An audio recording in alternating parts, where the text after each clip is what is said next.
Maître Latour, chers invités, le mouvement laïque québécois souhaite honorer cette année Maître Julie Latour, avocate et ancienne bâtonnière du barreau de Montréal. En cette année où les principes essentiels de la laïcité sont enfin inscrits dans une loi fondamentale, il convient de souligner l'apport majeur de Mme Latour par son engagement à cette cause en tant que juriste, notamment par la création du collectif Les juristes pour la laïcité et la neutralité religieuse de l'État, par ses écrits et ses interventions publiques lors de diverses commissions parlementaires. Maître Latour est l'auteur de nombreuses publications et mémoires réfléchissant à la protection juridique de la laïcité à la place du religieux dans la sphère publique. Elle a été appelée à commenter ces questions dans nombre de médias, tant français qu'en anglais. Elle est aussi co-auteure de l'ouvrage « Pour une reconnaissance de la laïcité » sous la direction de Daniel Barry et Yvan Lamonde, publié aux presses de l'Université Laval en 2013. Maître Latour aussi a co-présidé et fondé de 2007 à 2013 le Forum des juristes de l'Association du barreau canadien, Division Québec. Elle a aussi été membre du Conseil du statut de la femme de septembre 2013 à mars 2015. Engagée de longue date pour la cause des femmes, elle a témoigné au sein du documentaire « Quand les pouvoirs s'en mêlent », réalisé par Yvonne Defour en 2018, qui analyse l'impact sur les droits des femmes et les liens entre les pouvoirs religieux et politiques. Elle a aussi fait l'objet d'un portrait d'une heure dans le cadre de l'émission radiophonique « Les grands entretiens » à Radio-Canada. Et on retrouve cette entrevue sur le site web du MLQ. Elle expose à ce moment-là son parcours et son engagement pour un féminisme universaliste. Le prix Condorcet des Saules, pour ceux qui ne savent pas d'où ça vient, ça a été institué par le mouvement laïque québécois en 1993 pour souligner la contribution marquante d'une personne ou d'un groupe de personnes à la promotion et à la défense de la laïcité au Québec. Nicolas Condorcet, de 1743 à 1794, rappelons-le, est un grand philosophe français politique qui s'engagea dans la lutte pour le respect des droits humains, qui a pris la défense de la liberté de conscience et du droit de vote pour les femmes et la liberté de presse. Dans le Québec du 19e siècle, Louis-Antoine Dessaules, 1819-1895, essayiste et homme politique, neveu de Louis-Joseph Papineau et membre de l'Institut canadien de Montréal, mena un combat inspiré du même idéal en faveur de la liberté de penser. Son action et son œuvre font de lui un fils spirituel de Condorcet, en terre québécoise. Je tiens à souligner la présence de plusieurs lauréats et lauréates de ce prix.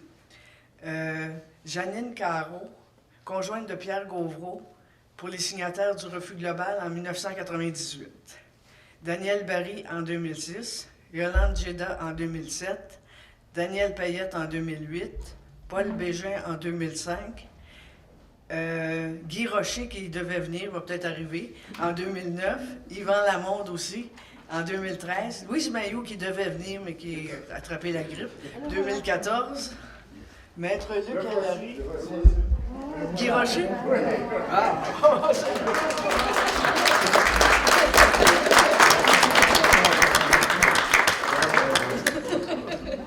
Alors, le voici. Le nommage est arrivé.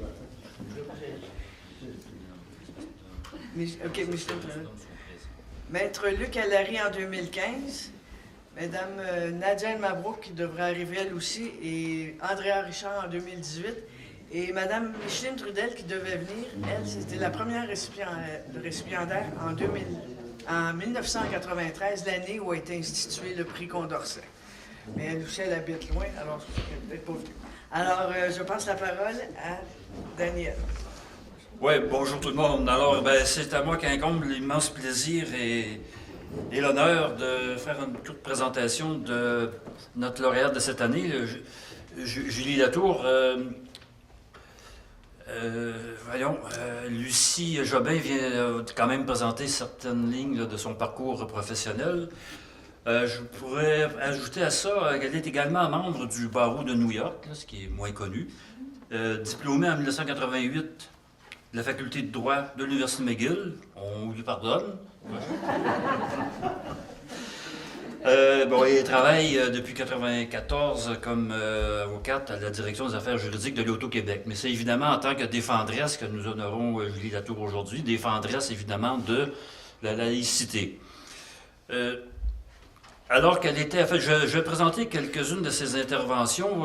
Son CV abrégé est trop long pour mentionner ses interventions sur la laïcité au complet. Je fais que des présentations rapides de ses interventions les plus remarquées. D'une part, alors qu'elle était bâtonnière du barreau de Montréal, on est en 2013, n'a pas hésité à inviter son vis-à-vis parisien, le barreau de Paris, Monsieur Yves Repiquet, pour livrer à Montréal une communication sur la laïcité républicaine française. Dans un milieu de juristes plutôt, disons, pas toujours très ouvert à la laïcité républicaine française. Dès 2008, enfin, ce que je viens de vous dire, l'invitation de Maître Repiquet, c'était en 2008.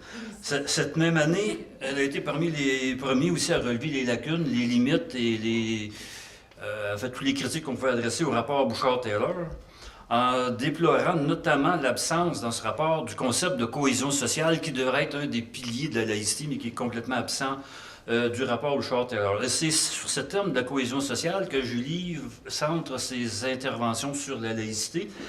Et en 2009, c'est par ce thème-là que ces interventions ont été portées à notre attention au mouvement laïque québécois sur la question de la cohésion sociale. On en a repris l'esprit et la lettre dans notre mémoire présentée sur le projet de charte de la laïcité du Parti québécois, en faisant de la cohésion sociale l'un des piliers de la laïcité. 2009, participation au colloque des femmes juristes du barreau canadien qu'elle avait fondé et présidé, où elle présentait la laïcité comme une valeur publique fondatrice du Québec moderne et source de la cohésion sociale. 2010, contribution majeure à la rédaction de la Déclaration des intellectuels pour la laïcité, donc un collectif que j'avais initié avec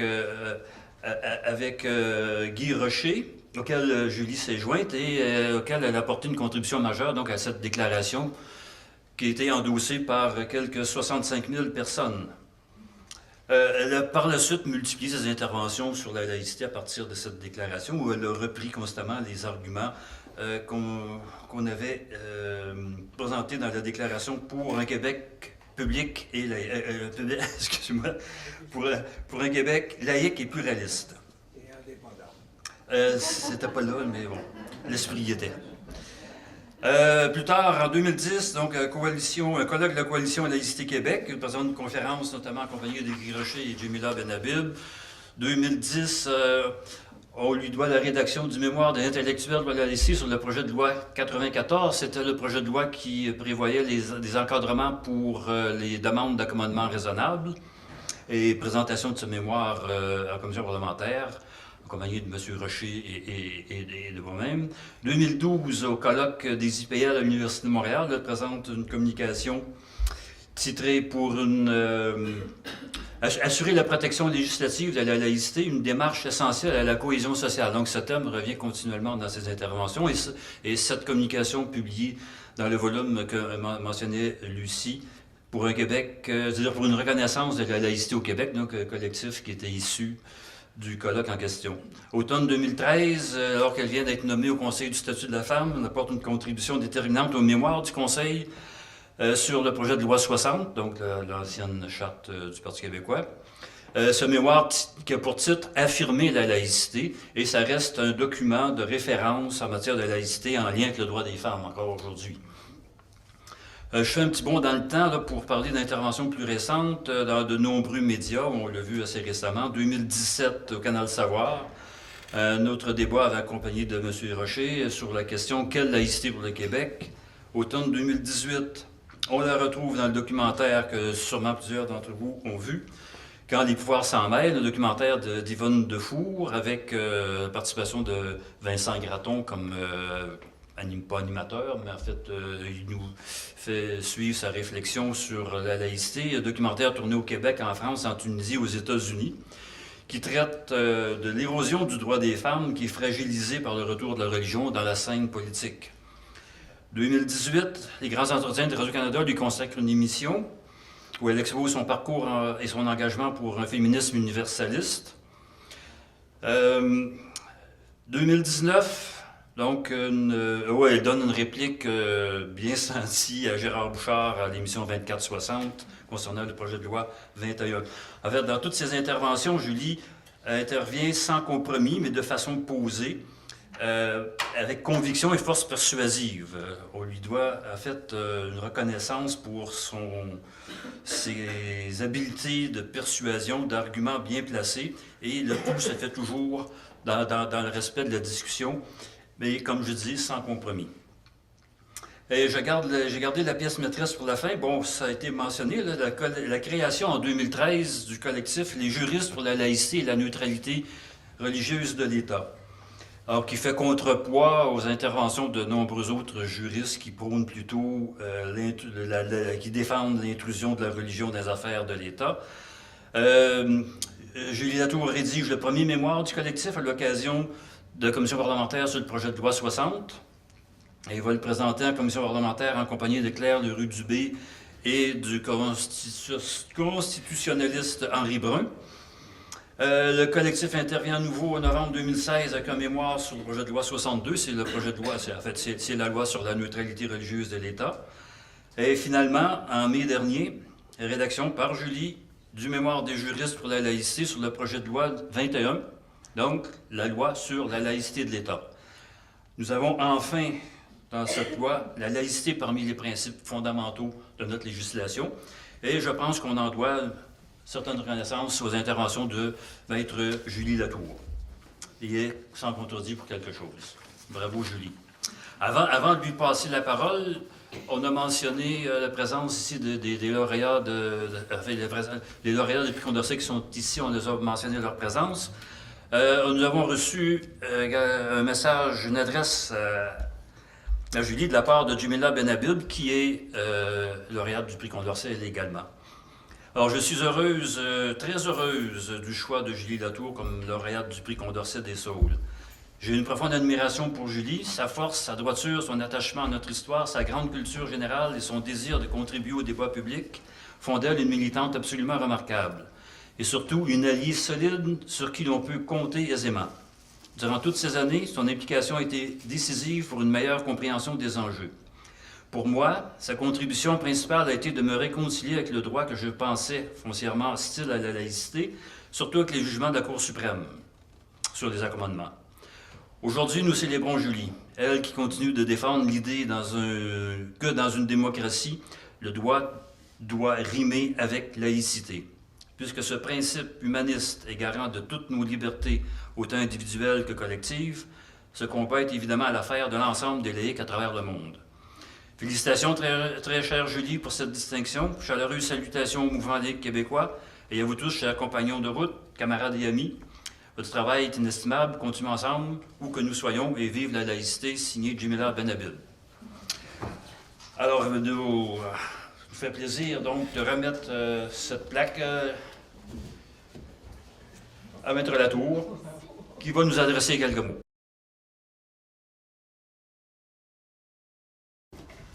Madame la présidente du mouvement laïque québécois et membre du conseil d'administration, chers anciens lauréats et lauréates du prix, et chers parents, amis et collègues qui m'honorez de votre présence.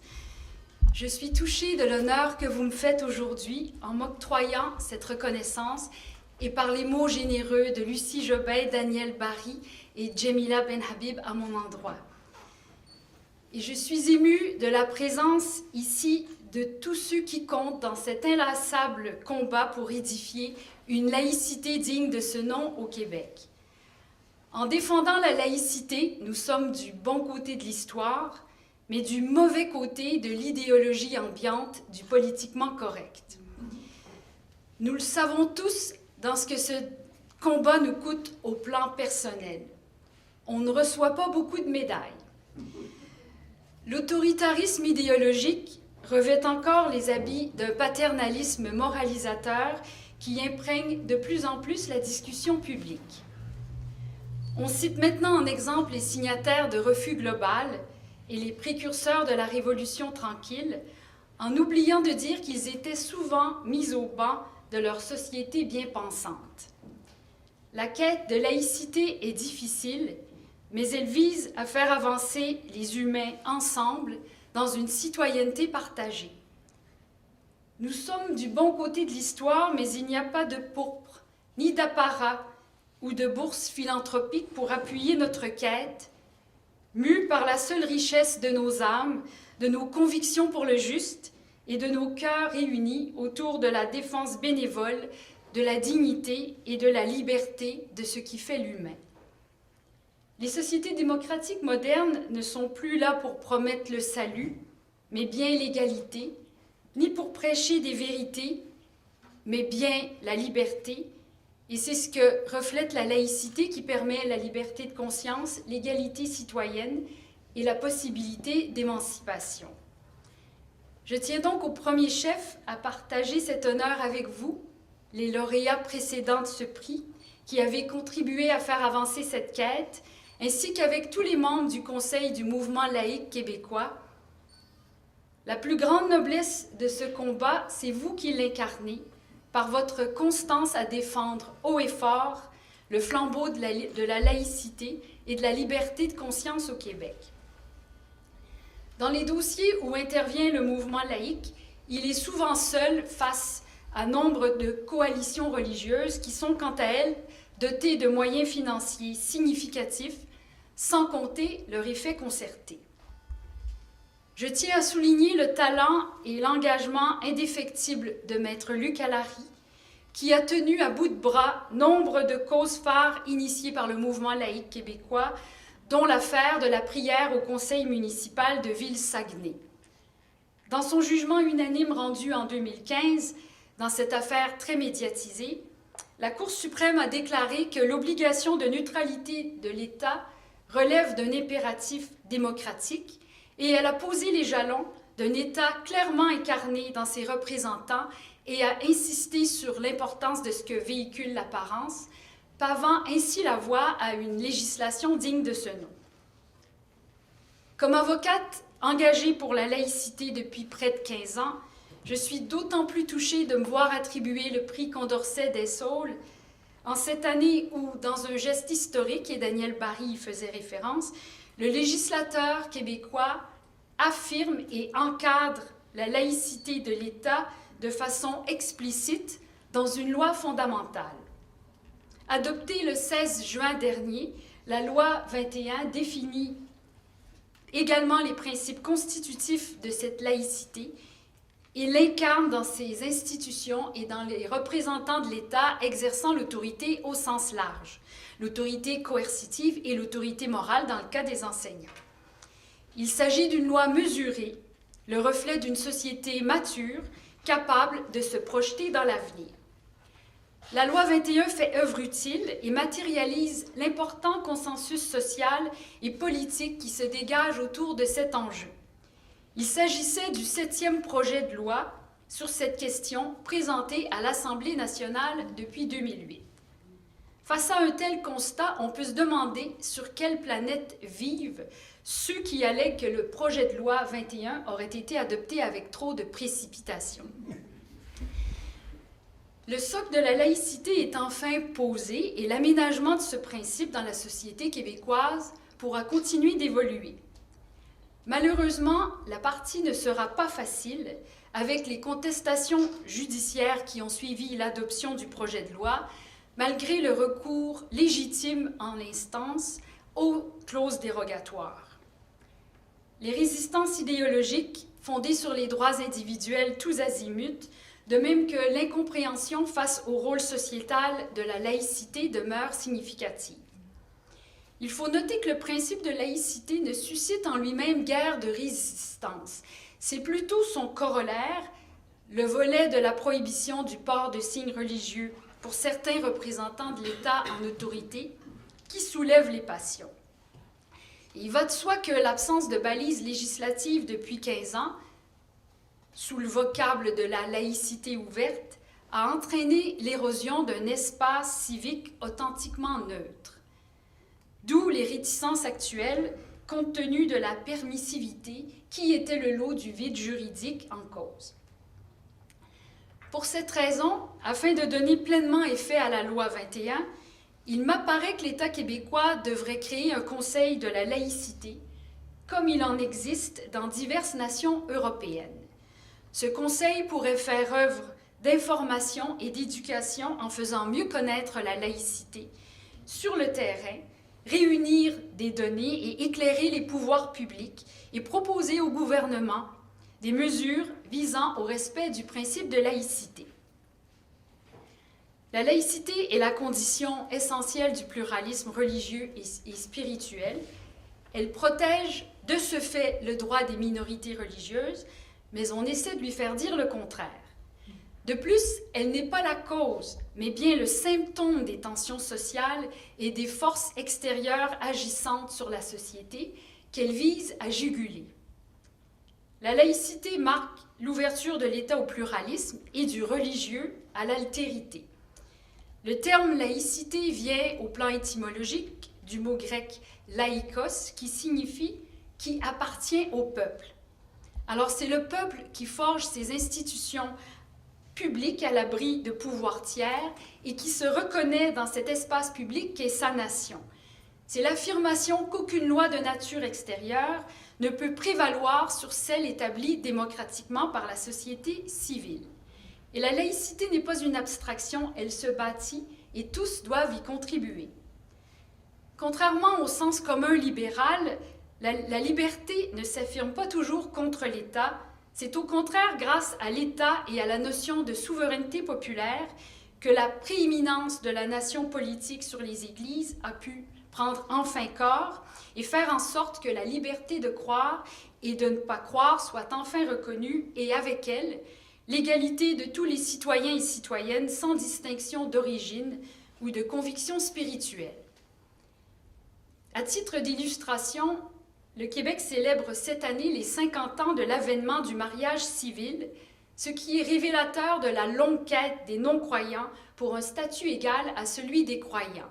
Et il s'agit d'un combat qui a été porté encore une fois par Thérèse Casgrain, qui défendait du même souffle l'avènement d'un divorce civil et qui, tout en se disant une catholique fervente, mentionnait que chacun avait sa place dans la société.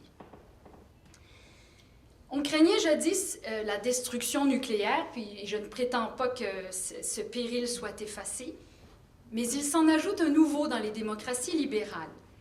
L'atomisation de la société, où l'individu omniscient, qui ne se rapporte qu'à lui-même, érode tout espoir de vie commune et sape les bases de la démocratie. Pour citer Marcel Gauchet, la consécration des droits de chacun débouche sur la dépossession de tous. Et le droit à la différence devient bien souvent le paravent du conformisme. Traiter le religieux comme une simple coquetterie ou une affirmation individuelle dénuée de tout rapport de pouvoir témoigne d'une dangereuse amnésie de la conduite des affaires humaines. Ici, le Canada, qui prêche tant pour la diversité, le Canada devrait, à mon sens, accepter celle du Québec. Mon intérêt pour le principe de laïcité, et Daniel Barry en a fait mention, a été le prolongement naturel de mon engagement pour l'avancement des droits humains des femmes, puisque ces deux causes sont intrinsèquement liées et elles rejoignent le bien commun. Alors, les éléments qui ont été marquants furent tout d'abord dans cette trajectoire.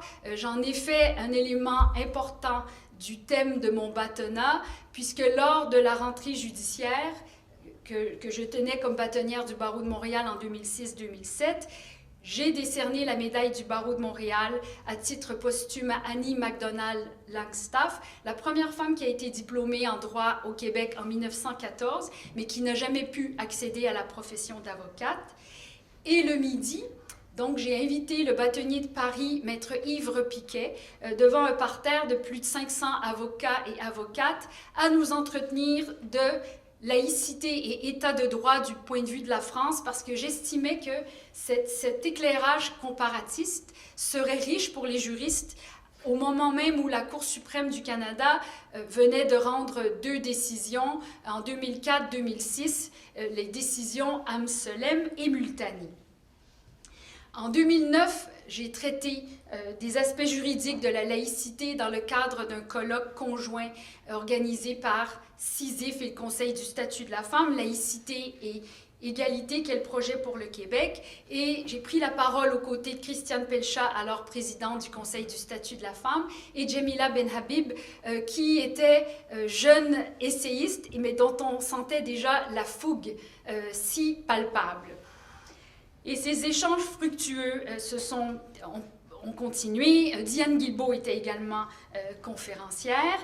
Et voilà qu'en 2010, Daniel le relatait, nous avons procédé à la rédaction de la Déclaration des intellectuels pour la laïcité qu'il avait initiée en compagnie de M. Rocher. Et j'ai un souvenir tangible et vraiment pour moi mémorable de cette première rencontre dans un petit restaurant de l'avenue Côte-des-Neiges, près de l'Université de Montréal, qui réunissait un quatuor singulier, M. Guy Rocher, sociologue du droit et de l'État, Yvan Lamonde, historien des idées, Daniel Barry, anthropologue, et moi comme juriste. Ce fut le début d'échanges fructueux qui m'ont beaucoup enrichi parce que la complémentarité de nos regards a ajouté beaucoup à ma vision du droit, et à partir de ce moment-là, au sujet de la laïcité, j'avais toujours toutes ces autres sphères intellectuelles en tête pour enrichir le volet juridique. Et puis cette collaboration s'est poursuivie dans le cadre de l'ouvrage collectif pour une reconnaissance de la laïcité au Québec, publié en 2013, et auparavant par une présence en commission parlementaire avec M. Rocher et Daniel Barry. Monsieur Rocher, votre présence aujourd'hui me touche particulièrement puisque vous savez l'importance que vous revêtez à mes yeux. Tout votre engagement converge vers la contribution au bien commun, là où je vous rejoins est dans la recherche de l'universel. Dans mes interventions, j'ai appris de vous à être imagé, à présenter les idées complexes avec simplicité, une mise en récit impressionniste qui rejoindra tous les citoyens et les citoyennes. À plusieurs reprises, par l'exemple de votre combativité et par vos encouragements, vous m'avez donné la force et le courage de continuer, malgré l'adversité et le temps consacré. Et même s'il a une grande densité de passé en lui, Guy Rocher est toujours le plus jeune, où qu'il soit, par son absence d'a priori et sa faculté d'être dans le mouvement. Monsieur Rocher, vous êtes pour moi un phare.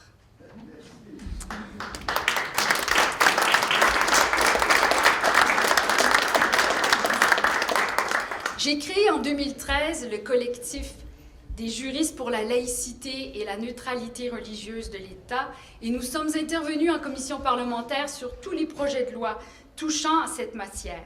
Je remercie les juristes qui m'ont accompagné dans cette démarche, et en particulier le constitutionnaliste Henri Brun pour sa confiance.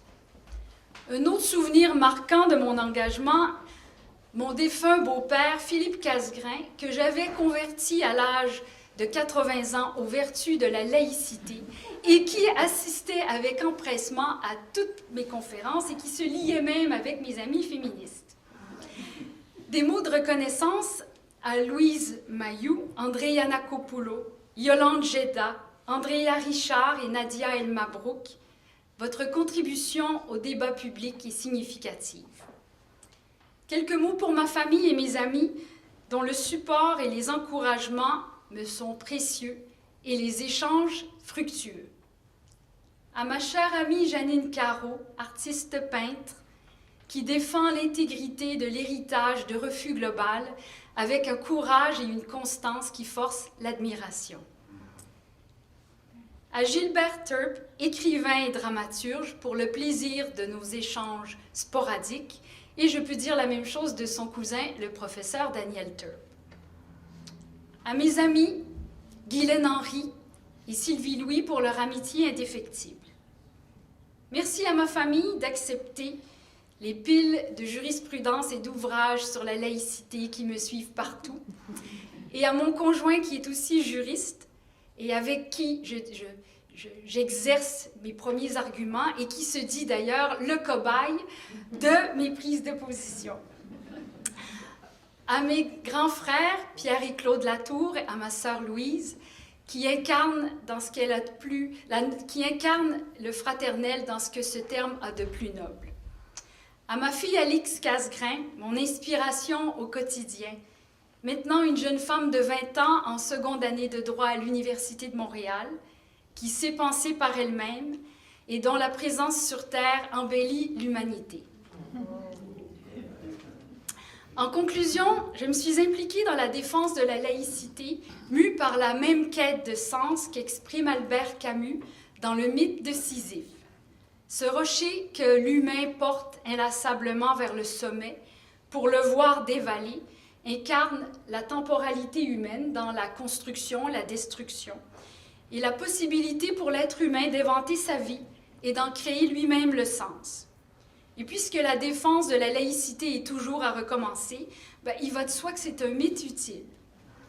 Le poète et diplomate Saint John Peirce, dans son discours de réception du prix Nobel de littérature en 1960, parlait quant à lui de la fierté de l'homme en marche sous son fardeau d'humanité, quand pour lui s'ouvre un humanisme nouveau. Il faut toutefois dire que l'humanisme n'est pas toujours vu à la bonne enseigne, puisque Gloria Steinem, la féministe américaine, relate dans ses mémoires récentes « Ma vie sur la route », qui sont d'ailleurs passionnantes, un moment où elle était invitée sur un campus d'une ville dans le Bible Belt aux États-Unis, au Texas, où elle a été accueillie par des pancartes à son effigie qui scandaient « Gloria Steinem est une humaniste ». Elle croyait qu'on lui souhaitait la bienvenue. Elle a vite déchanté quand un ancien fondamentaliste chrétien lui a dit « Ah non, non, c'est une manifestation contre votre présence ». L'Iliade et l'Odyssée, ces grands récits homériques, nous montrent l'invariabilité de la nature humaine et de ses passions. C'est aussi ce qui explique que la laïcité soit une quête sans cesse renouvelée. Dans son bel ouvrage « Un été avec Homère », Sylvain Tesson écrit « Seule la constance mène au but, la longueur de vue, la fidélité constituent les plus hautes vertus. Elles finissent par remporter le combat. Ne pas déroger, seul honneur de la vie. » C'est ce que je nous souhaite. Je vous remercie de votre attention.